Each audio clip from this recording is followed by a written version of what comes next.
আমি 2004 সাল থেকে এই পদে আছি। আমি দেখেছি উনি তখন কাজ করছেন, তার আগে থেকে উনি কাজ করছেন, ভবানী ভবনে কাজ করেছেন। উনি রেগুলার প্রত্যেক মাসে এসে উনি কাজ করতেন।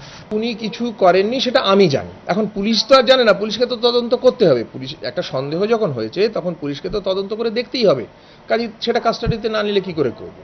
আমি ভালো ঠিক বেঠিক কিছুর মধ্যে যাচ্ছি না। পুলিশ তার কাজ করছে, আমি আমার কাজ করছি। আমি শুধু সত্যটা জানি যে উনি কিছু করেননি, সেটা আমি অলরেডি পুলিশকে জানিয়েছি, প্রথম দিনই জানিয়েছি। একটা লোক যদি কোনো কিছু না করে থাকে তাহলে তাকে শুধু শুধু ধরে রাখা হবেই বা কেন? এবং আমার বিশ্বাস নিশ্চয়ই তিনি ছাড়া পাবেন, ওখানে তো জাজ থাকবেন, জাজ নিশ্চয়ই বিষয়টা বুঝবেন।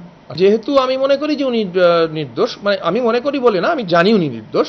উনি অন্তত ওনার কোনো রকম কোনো বদ উদ্দেশ্য, ম্যাল ইন্টেনশন কিছু ছিল না, কাজে সেটা নিশ্চয়ই পুলিশ খুঁজে পাবে না। একটা জিনিস না থাকলে আর সেটাকে আপনি কি করে থাকবে? তো সেটা না খুঁজে পেলে নিশ্চয়ই ছেড়েই দেবে স্বাভাবিকভাবে। ওনার অ্যাপয়েন্টমেন্ট সংক্রান্ত কাগজপত্র আছে, আর ওনার সঙ্গে একটা চুক্তি আছে, সেসব কাগজপত্র আমরা যথাস্থানে দেব, পেশ করব। শুধু ওনাকে নিয়ে আসার জন্য যে কাগজ ইস্যু করার কথা, তার বদলে আমি যেটা করেছিলাম, আমারই একজন স্টাফ, তিনি গভর্নমেন্টের স্টাফ, তাকে আমি পাঠিয়েছিলাম এবং তার কাস্টাডিতে উনি এসছেন, কাজ করেছেন এবং তার কাস্টাডিতেই বেরিয়েছেন।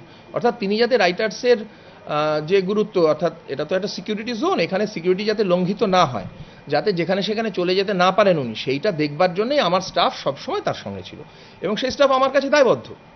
ঠিক আছে, সুতরাং সিকিউরিটির যে প্রশ্ন, সেটা লঙ্ঘিত হওয়ার কোনো সম্ভাবনা ছিল না। এই ঘটনাটা একটা অদ্ভুত ব্যাপার, চারপাশের লোকজন এখানে অভ্যস্ত নন, এখানে অফিসটা নতুন এসছে, তারা যে কোনো কারণেই হোক কেরোসিনের গন্ধে একটু সচকিত হয়েছেন। তো সতর্ক হওয়া তো খারাপ না, সতর্ক হয়েছেন, জানিয়েছেন, যে যা নিজের নিজের কাজ করেছেন। হয়তো এটা একটু হইচইটা বেশি হয়েছে। সাধারণ মানুষ তারা তাদের যা মনে হয়েছে বলেছেন, তারা আমাকে ছাড়া তো আর কাউকে চিনতেন না, তারা আমার নামটা বলেছেন, কিন্তু আমি এর সঙ্গে যুক্তই নই। আমি যেটা জানি সেটা আমি অলরেডি আপনাদের কাছে পরিষ্কার করে বলে দিয়েছি এবং সেটা পুলিশকেও তাই বলেছি। আমার কোনো স্টেটমেন্ট কোনো এক এক জায়গায় এক এক রকম নয়, ব্যাপারটা আমার কাছে খুব পরিষ্কার।